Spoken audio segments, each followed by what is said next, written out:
So this is a full back foam roll. So what you're gonna do is you're gonna start your upper back, kind of up by the neck area, but you're gonna put your arms up overhead. You're basically gonna roll from the neck all the way down to just the lower part of the thoracic spine, not quite into the low back.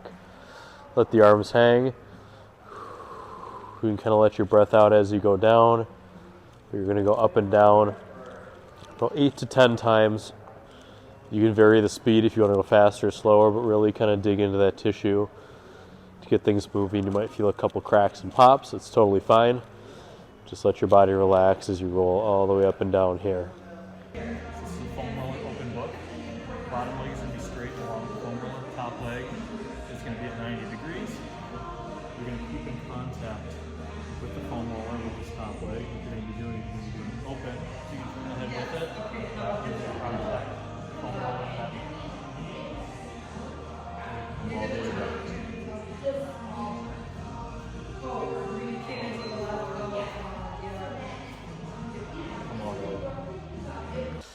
This is called foam roller thread the needle. Your hand is going to be down on the inside of the foam roller. Other hand is going to go behind this arm in front. This left arm, my left arm here, can bend a little bit to give you more thoracic rotation. But what you're going to do is you're going to slide and you're going to reach as far over as you can. Hold it for about a second at the end. And you're going to come back all the way back to the starting position. Roll out as far as you can. And come back. You're going to do that on both sides.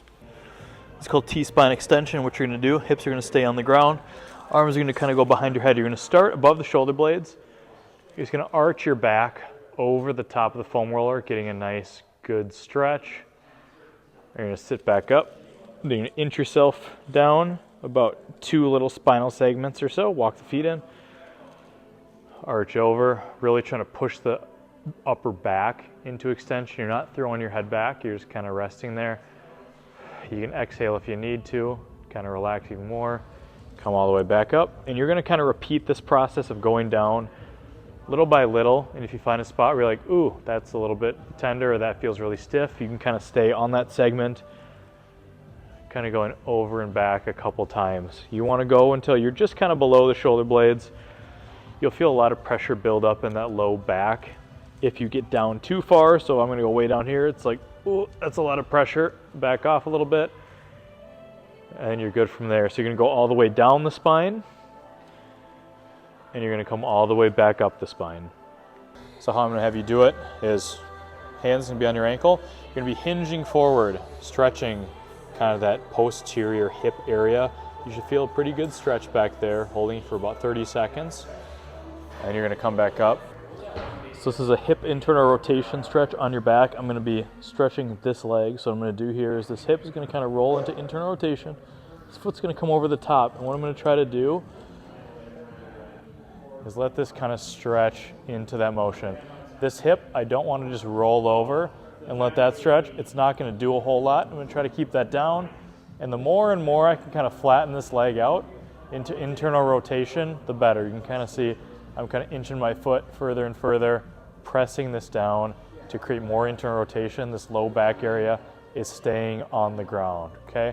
So that's how you're gonna go lower or higher, is kind of shimmying and walking the foot down, but you're gonna kind of go to a spot where you're like, oop, I feel it in the hip, and holding it there for about 30 seconds, resting, and you're gonna repeat that 2 to 3 times on both sides.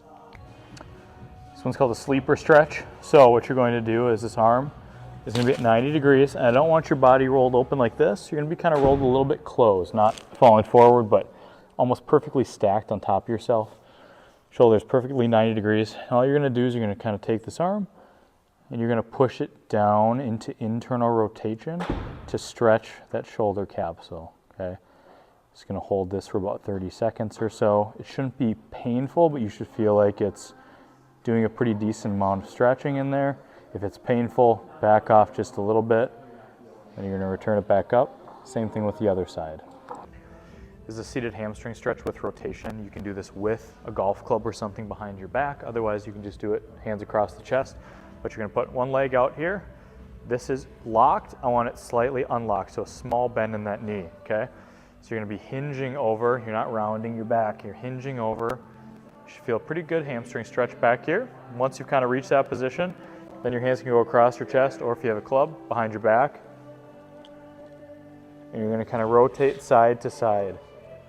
Rotating towards that leg that's up is going to create a little bit more of a stretch than rotating away. But you're just going to kind of rhythmically rotate side to side for about 30 seconds to a minute. And you'll switch sides and do the other side. Same thing, rotating rhythmically for about 30 seconds to a minute, both sides. This is a banded wall airplane. What you're going to do here is you're going to grab a band, you're going to stretch it across the chest. Okay, I don't want the arms to come away from the chest, bands across the chest.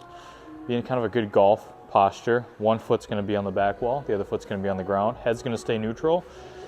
You're going to rotate over kind of as far as you can, focusing on maintaining stability and trying to get as much rotation as you can in that torso. And you'll switch sides. So this is a doorway pec stretch at both 90 and 120 degrees. If you have a doorway, you can do both arms at the same time. I'm just going to show you one side here. So my arm is 90 degrees to the floor, parallel to the floor. I'm going to rotate open, so I should feel a good stretch in through here. I can kind of drop my chest forward a little bit, but you should really try to open up this area as much as you possibly can. Hold that for about 30 seconds or so. Then you're going to relax. Then you're going to bring your arm up to 120 degrees, 120 degrees being here. You're going to rotate open, and you can drop your chest a little bit more. Turn, really try to push this chest forward this direction. You're going to hold that for about 30 seconds or so. And you're going to repeat that on the other side as well. And you can do both of them 2 to 3 times.